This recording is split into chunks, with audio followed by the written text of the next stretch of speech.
So there you go. There are now new details coming out about the shooting of Charlie Kirk. And, a coincidence would have it that they have found, I think it were cartridges and the rifle inscribed with some peculiar writings that should support that the shooter was actually a deranged liberal Antifa transvestite. Trump and Musk and all these, other mouthpieces are now blaming the left without them actually having captured the perpetrator as of right now. But they are uniformly blaming the left now and saying that the deranged, the leftist, liberal transvestite did it. There were even politicians in European Parliament that blamed it on the radical left. And now the left, radical left, I hate using that terms because they are communists, and we should call them Bolshevik communists, Bolsheviks communists. We should call them that. But I'm not saying that communists or the radical left don't have their fair share of blame. I mean, they have. They're responsible for almost everything. What I'm saying that you should also consider, Republicans and the right as a part of the radical left, to be honest. And that's one thing. And the other thing is that in this case, it will be a great scapegoat to divert the attention away from Israel and from Mossad, because they decided that Charlie Kirk, after starting to, maybe gently nibble the hand that fed him, might be losing his usefulness and would be actually dangerous for them, because he might bring many very, very moderate right-wingers, if you can call it that, and sort of red pill them about what's actually going on. And that maybe Israel is not the greatest ally of the US. And so he started to lose his usefulness, and they decided that he would be more useful as a martyr. I mean, it's logical. It's pretty logical. If they premeditated it month in advance, it wouldn't really be hard to, plant evidence that would retrospectively be dug up.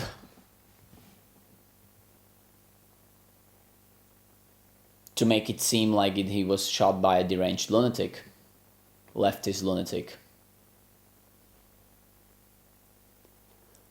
And now everybody is taking these things that the FBI has released with those photos, or from I think it was some kind of a CCTV camera of the alleged suspect escaping, and are now requesting help from the public. And 4chan all of a sudden coming up with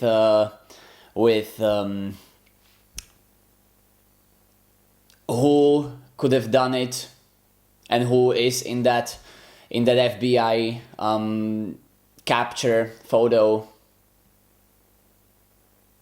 And it's interesting, it's funny to me how all of a sudden everyone is taking what the FBI has put out as a gospel. The FBI has released the photo of the perpetrator, how he is, or the alleged one, how he is trying to escape. And all of a sudden no one is questioning whether or not that photo is of the real perpetrator. We are trusting the FBI all of a sudden.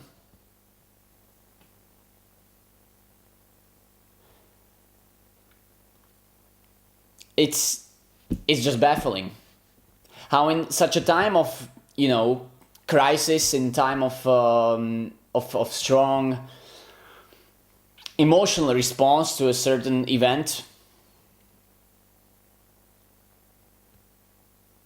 the knowledge that people have of and the distrust of the FBI and the official institution is just going out of the window.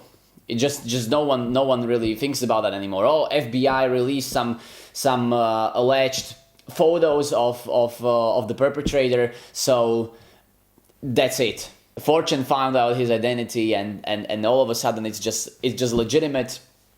No one's gonna question it.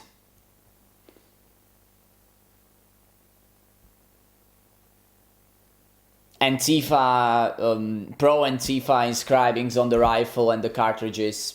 No one's questioning it. Yeah, like, I mean, not no one. There are many people questioning it, but many people are also falling for it. And isn't it peculiar, interesting that Charlie was shot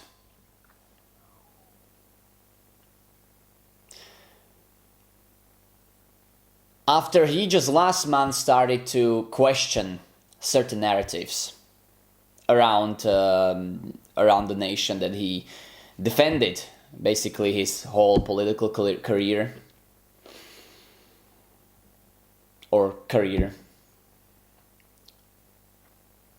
And after last month, when he started to question certain narratives, when he started to ask certain questions on lockdowns, on Ukraine, on the border, so like maybe we should also ask a question: is the media totally presenting the truth when it comes to Israel? Just a question, that maybe we shouldn't believe everything the media says, because I know I've been conditioned to ask a lot more critical questions over the last couple of years. So Ben, some people would accuse Israel of wanting to ethnically cleanse. Some people, and Jewish donors, they have a lot of explaining to do, a lot of decoupling to do, because Jewish donors have been the number one funding mechanism of radical, open border, neoliberal, quasi-Marxist policies, cultural institutions, and nonprofits. This is a beast created by secular Jews. And it's not just the colleges. It's the nonprofits, it's the movies, it's Hollywood, it's all of it. It's like time for you guys to wake up and say no more. Draw a line in the sand. I don't care if you hate me. Jewish communities have been pushing the exact kind of hatred against whites that they claim to want people to stop using against them. Now, I don't like generalizations. Not every Jewish person believes that. But it is true, the Anti-Defamation League was part and parcel with Black Lives Matter.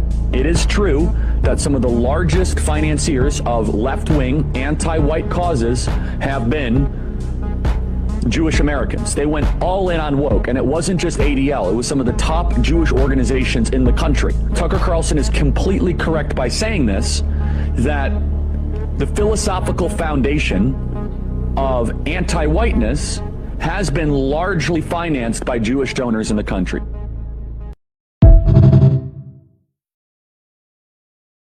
How did these guys not know this was taking place? So I've been to Israel many times. The whole country's a fortress. When I first heard this story, I still had the same gut instinct that I did initially. I find this very hard to believe. I've been to that Gaza border. You cannot go 10 feet without running into a 19-year-old with an AR-15 or an automatic machine gun that is an IDF soldier, right? The whole country is surveilled. And so let me just kind of go through this. We don't talk about Israeli politics very often, and most Americans don't know this. The last 9 months, Israel was on the brink of civil war. It's not an exaggeration. This judicial stuff, there were hundreds of thousands of Israelis taking to the streets because Bibi Netanyahu was basically redefining the Israeli constitution. That's not an exaggeration, right? He said the judicial branch has too much power. There were protests planned this week against Netanyahu, where they anticipated tens of thousands of people to take to the streets. That's all gone, Patrick. Netanyahu now has an emergency government and a mandate to lead. I'm not willing to go so far that saying that Netanyahu knew or there was intelligence here, but I think some questions need to be asked. Was there a stand down order? Was there a stand down order? 6 hours? I don't believe it. Israel's the size of New Jersey. When I took a helicopter ride from Jerusalem to the Gaza border, it's 45 minutes. Wow. 6 hours. They're live streaming the killing of Jews. Did somebody in the government say stand down? That is a legitimate, non-conspiracy question.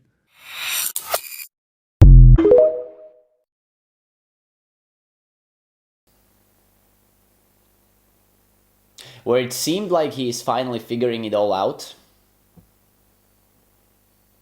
He got shot.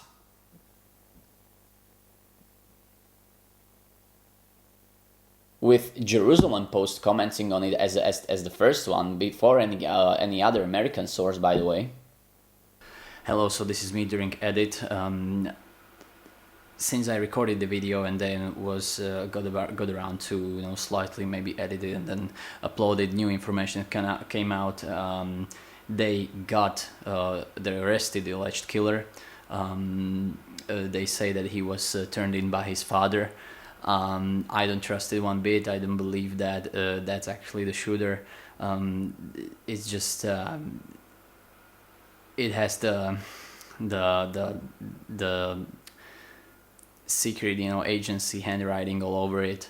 You were telling me that this 22-year-old kid was able to orchestrate something like this and then ran away for 33 hours as the JIT director of the FBI, Kash Patel, said. He actually said it twice, so 33 plus 33, 66. Isn't that funny?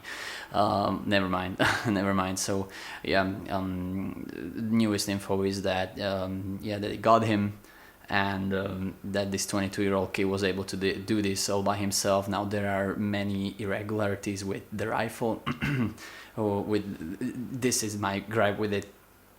The rifle, there are many irregularities with the rifle. Now they say that he took it from the roof and then discarded it in the woods, and there were some inscriptions on it. But the way the rifle is assembled, now they're saying that he disassembled it and then reassembled it in the woods.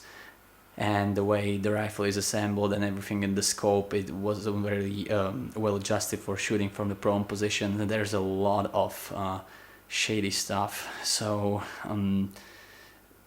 I don't know. It's I don't trust it one bit. I don't buy this 22-year-old kid lone wolf narrative. Alex Jones went on Twitter or X, and he started tweeting about how it was this lone wolf deranged guy, and certainly not Israel.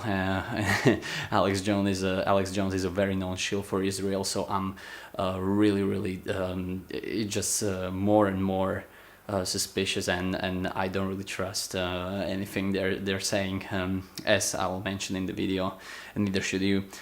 So there's more info coming out with the plane. Now some people said that the trackers were never disabled. Other people still claim that they were. You can look it on a flight tracker. But anyways, new info coming out about the plane and the flight route and everything. It's really interesting. So there are many things at play here that are just really shady, and so it's really difficult for me to accept the official narrative as a gospel. Another thing that came out, or that I've noticed, I found.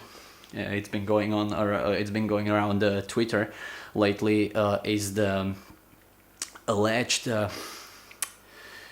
book that came out on, I think, Amazon Books or something like that. I'm not sure, but a book about shooting of the Charlie Kirk, and it came. The book was able to. In the book, it came down to specifics of how he's gonna get shot. Now it diverged a little bit from how the events actually unfolded, but the book is pretty spot on, or at least the description about the shooting. And now the problem with the book is that it was published on 9th of September, so a day before the actual shooting. So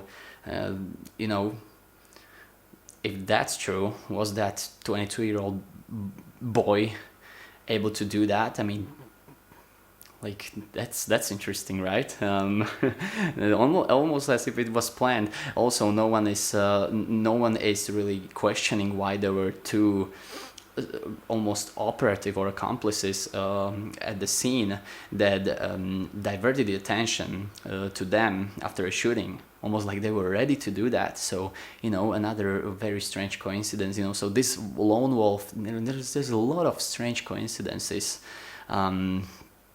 and it's just it is impossible for me to buy the official narrative. I don't think that guy did it. I don't think there's a chance that guy did it. And even if he did, and they're just throwing him under the bus now, it definitely wasn't orchestrated by him. So, how are you gonna explain those two accomplices after a shooting? Just how one of who was actually Jewish. So, would you look at that? Amazing coincidence. So, I don't buy it. I'm going to revise the video a little bit to get rid of some of the more outdated parts. Some outdated parts will stay, but that's alas, that's the nature of these things, and new things and information still coming up. So yeah, back to the video now. And not no one, but many people are not even questioning the fact, and FBI is not even investigating the fact that there was a plane that left hour or so after the shooting, and that's from the airport. That's 12 minutes from where the shooting occurred. And after the plane took off, it disabled their trackers, so the flight control could see where the plane actually is, and it's mandated that planes will not disable those trackers under any circumstances. It's illegal to disable those. FBI is not investigating that. They released the footage or pictures of an alleged perpetrator, and 4chan found the perpetrator's identity. Oh, it's a transvestite liberal. Even if that person on those pictures from the FBI was indeed that transvestite liberal, how do we know that FBI is actually telling the truth here? That they've released the pictures of the actual person that did it? Why are we all of a sudden trusting the FBI? I mean, come on. No one would trust them before this, and now they released, like 2 pictures, and all of a sudden they're credible again. Funny how quickly things can change. And this has, and also, if it was an amateur deranged lunatic that just shot him because of spite, wasn't it interesting that I heard reports of 2 people bringing attention on themselves. Allegedly, one had a pellet gun immediately after a shooting, so they were able to slow down the officer, the law enforcement. So it must have been organized, at least to some degree. Be really, really aware of what's going to happen in the next few months, or not even next few months, next few days to weeks. Be really aware, because you might have another, we found the passport in the rabble. We found passports in the rabble where everything was burned. You might have another, that kind of situation. It's all I'm saying. You might have another situation exactly like that. This says JFK 9/11 written all over it. Don't be surprised. Be very vigilant. Be very vigilant. Because they never do things that only fit the single purpose. They always do multi-purpose stuff. So be very aware. And do not trust absolutely anything that will come out from Trump or Musk or FBI or whoever. It does not matter. Do not trust absolutely anything that comes out, or Tucker Carlson. Do not trust that. Candace Owens, do not trust that. Do not trust them. Just do not. Because this is gonna be used for manipulation. This is going to be used for manipulation, and you should not trust them. You have to be very aware of what's going to happen in the next few days and weeks. Remember 9/11? Remember JFK?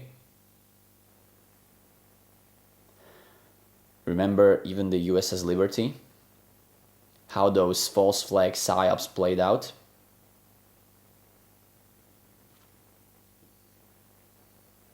Do not trust anything that will come out of official sources. Ever. But especially in the next few days to weeks.